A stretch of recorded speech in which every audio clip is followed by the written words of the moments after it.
Bismillahirrahmanirrahim. Assalamualaikum warahmatullahi wabarakatuh.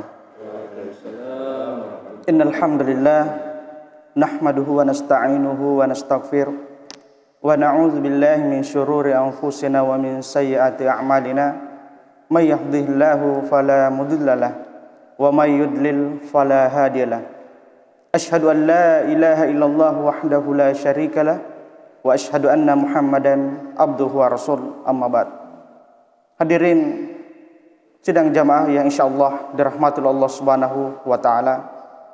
Marilah kita untuk senantiasa tidak henti-hentinya kita memuji dan bersyukur kehadirat Allah Subhanahu wa taala atas segala nikmat dan karunia yang Allah Subhanahu wa taala berikan kepada kita, sehingga alhamdulillah kita baru saja telah selesai melaksanakan salat subuh secara berjamaah, dan alhamdulillah kita kembali melanjutkan dan berkumpul bersama dalam sebuah majelis, yakni dalam acara kita Majelis Ilmu Al-Mukhlisin. Hadirin sidang jamaah yang insyaallah dirahmati Allah Subhanahu wa taala. Salam dan juga salawat mari kita sampaikan kepada Nabi kita Nabiullah Muhammad sallallahu alaihi wasallam, Nabi yang senantiasa kita jadikan sebagai idola, sebagai panutan, suri tauladan yang paling baik dalam mengarungi hidup dan kehidupan kita, agar kita bahagia di dunia dan terlebih lagi bahagia di akhirat insyaallah. Hadirin kaum muslimin sidang jamaah yang insyaallah dirahmati Allah Subhanahu wa taala. Ketika iblis laknatullah alaih diponis oleh Allah Subhanahu wa taala dimasukkan ke dalam neraka, maka pada saat itu jamaah sekalian, iblis bersumpah di hadapan Allah Subhanahu wa taala. Iblis pun berkata, "Aku bersumpah demi kehormatan dan keagungan-Mu ya Allah, maka saya akan senantiasa menggelincirkan hamba-hamba-Mu untuk bermaksiat kepadamu sampai hari kiamat." Kemudian apa kata Allah? Demikian halnya bersumpah di hadapan iblis bahwasanya, demi Allah saya bersumpah atas keagungan dan kehormatanku pula,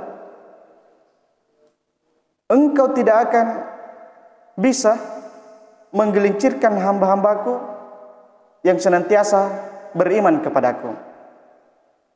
Hadirin sidang jamaah ta'lim yang insyaallah dirahmati Allah Subhanahu wa taala. Hal ini membuktikan jamaah sekalian bahwa kita sebagai manusia, hamba Allah Subhanahu wa taala, senantiasa akan digelincirkan oleh iblis, syaitan laknatullah alaih. Dan tentunya jamaah sekalian, sebagaimana Allah Subhanahu wa taala menyebutkan bahwa engkau tidak akan pernah sanggup menggelincirkan orang-orang atau hamba-hambaku yang beriman kepadaku. Artinya apa jamaah sekalian? Bahwa sesungguhnya kita manusia akan senantiasa berhadapan dengan yang namanya iblis. Syaitan akan senantiasa mengganggu kita, akan senantiasa memasuki benteng kita. Bagaimana agar kita terjerumus ke dalam sebuah kemaksiatan kepada Allah Subhanahu wa taala. Ketahuilah bahwa hati kita adalah ibarat benteng, ibarat sebuah benteng jamaah sekalian. Setan sebagai musuh kita selalu ingin memasuki benteng tersebut. Setan senantiasa ingin memiliki serta menguasai benteng itu. Dan tentunya tidak mungkin benteng tersebut bisa terjaga selain ada penjagaan yang ketat pada setiap pintu-pintunya jamaah sekalian. Jadi kita harus ketahui bahwa hati kita adalah punya pintu-pintu yang mana setan akan bisa memasukinya. Jadi pintu-pintu tersebut tidak bisa terjaga kecuali jika seseorang mengetahui pintu-pintu apa saja yang bisa dimasuki oleh setan. Jadi jamaah sekalian, cara setan untuk masuk dan apa saja pintu-pintu tadi adalah sifat seorang hamba, dan jumlahnya banyak sekali jamaah sekalian. Begitu banyak pintu setan yang bisa dimasuki oleh setan agar bisa menguasai manusia. Sebagaimana halnya kita senantiasa diperintahkan Allah Subhanahu wa taala untuk berlindung darinya, ya, agar Allah Subhanahu wa taala menjaga hati-hati kita. Jadi pada kesempatan yang berbahagia ini saya akan menyebutkan beberapa pintu-pintu setan yang dengannya harus kita jaga jamaah sekalian agar kita tidak terjerumus ke dalamnya. Pintu yang pertama yaitu pintu yang terbesar yang dimasuki setan adalah hasad, dengki. Jika seseorang begitu tamak pada sesuatu, ketamakan tersebut akan membutakan, membuat tuli dan menggelapkan cahaya kebenaran, sehingga orang seperti ini tidak lagi mengenal jalan masuknya setan. Begitu pula jika seseorang memiliki sifat hasad, setan akan menghias-hiasi sesuatu seolah-olah menjadi baik, sehingga disukai oleh syahwat, padahal hal tersebut adalah sesuatu yang mungkar. Dan kita senantiasa diperintahkan untuk berlindung dari hasad. Wa min syarri hasidin idza hasada. Itu yang pertama jamaah sekalian. Dan kita tahu bahwa iri dan dengki ini adalah dosa yang paling pertama yang dilakukan oleh manusia di permukaan bumi ini jamaah sekalian. Sebagaimana kita dalam sebuah kisah bahwa bagaimana anak Adam yang satu iri dengan saudaranya yang lain.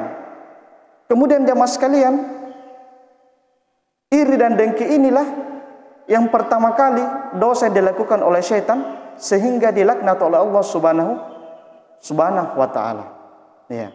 Ini yang pertama. Kemudian yang kedua jamaah sekalian, ini juga adalah pintu terbesar yang mana dengan mudah syaitan akan bisa menguasai hati-hati manusia, yaitu marah.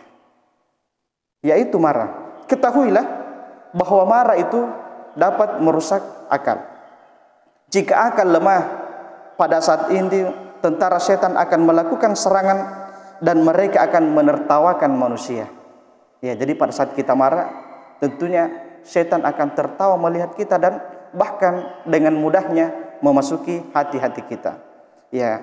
Kemudian jika kondisi seperti ini, Rasulullah senantiasa mengajarkan kepada kita untuk senantiasa berdoa. Kita berlindung kepada Allah Subhanahu wa taala. Sebagaimana sabda Rasulullah, barang siapa yang ketika marah pada saat itu maka ucapkanlah a'udzubillah, aku berlindung kepada Allah, maka redahlah marah tersebut. Dan kemudian jamaah sekalian, menahan amarah merupakan daripada ciri-ciri daripada orang yang bertakwa. Ya, wal qadziminal ghaidha. Ya, itulah ciri-ciri orang yang bertakwa. Dan kemudian jamaah sekalian, seorang sahabat ketika meminta nasihat kepada Rasulullah sallallahu alaihi wasallam, ya Rasulullah, berikanlah saya nasihat. Rasulullah memberikan nasihat, jangan marah. Apalagi ya Rasulullah, jangan marah. Sampai diulangi ketiga kalinya jamaah sekalian.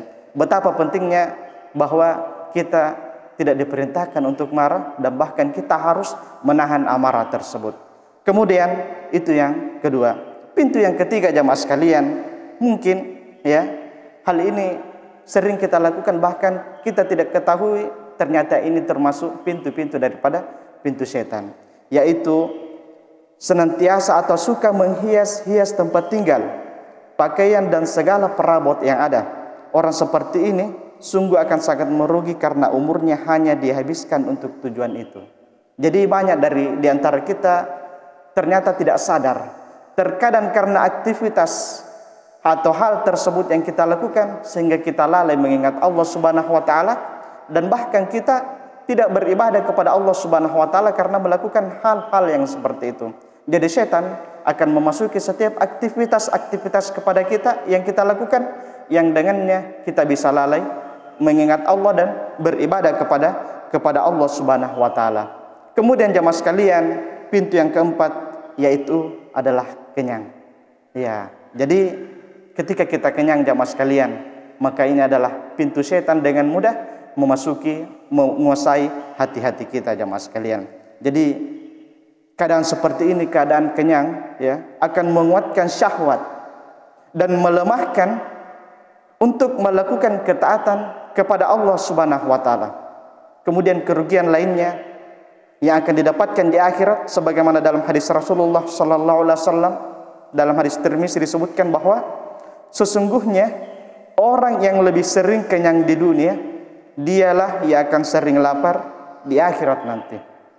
Ya, jadi ini adalah pintu setan untuk memasuki hati-hati kita.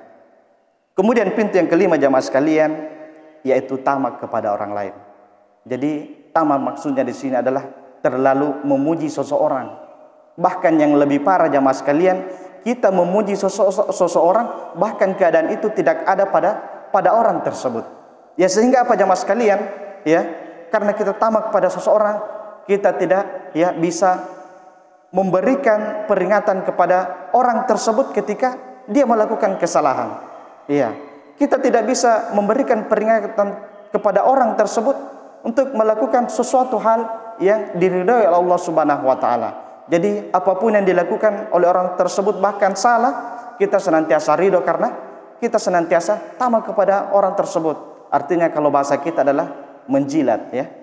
Ya, artinya mengambil hati seseorang ya dengan secara berlebih-lebihan. Kemudian jamaah sekalian, pintu yang selanjutnya adalah tergesa-gesa. Ya, jadi tergesa-gesa.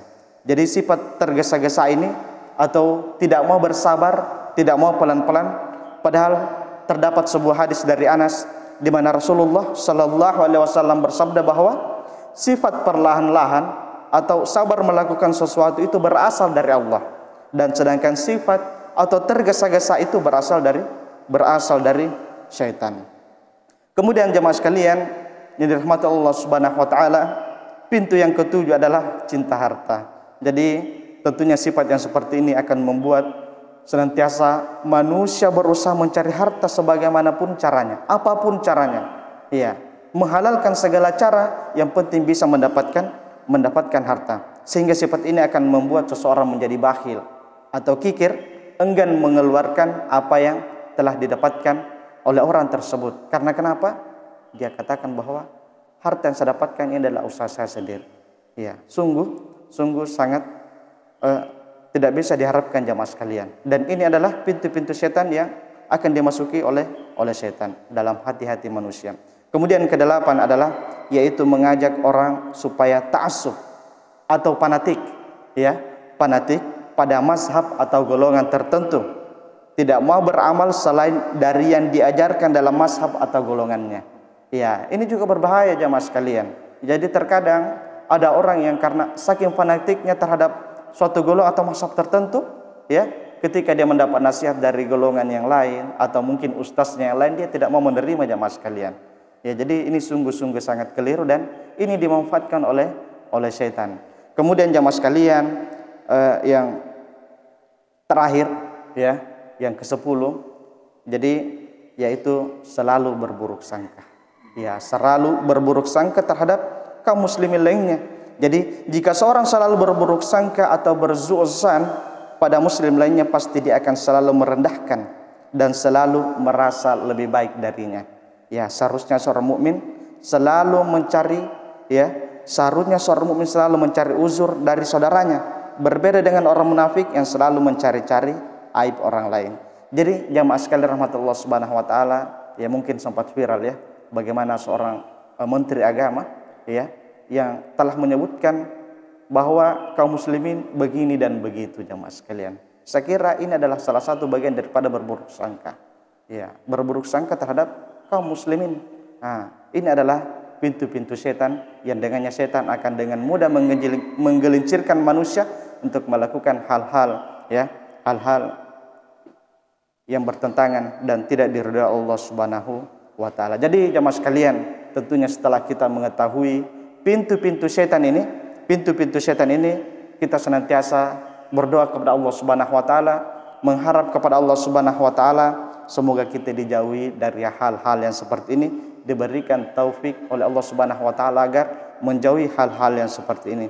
Jadi jamaah sekalian rahmat Allah Subhanahu wa taala, tentunya semua hal ini kita bisa hindari dengan banyak-banyak berzikir kepada Allah Subhanahu wa taala, membersihkan jiwa-jiwa kita jamaah sekalian ya, dan tentunya yang paling utama adalah bagaimana kita bisa meningkatkan ketakwaan kepada Allah Subhanahu wa taala. Sekali lagi jamaah sekalian, mudah-mudahan kita terhindar dari hal-hal yang kita sebutkan tadi dan kita termasuk ke dalam golongan orang-orang yang bertakwa, mempunyai hati yang bersih dan tidak terpengaruh oleh setan dan iblis laknatullah alaih. Semoga bermanfaat jamaah sekalian. Adapun yang benar datangnya dari Allah Subhanahu wa taala dan yang salah itu dari diri kami pribadi. Subhanakallahumma bihamdik asyhadu an la ilaha illa anta astaghfiruka wa atubu ilaik. Wassalamualaikum warahmatullahi wabarakatuh.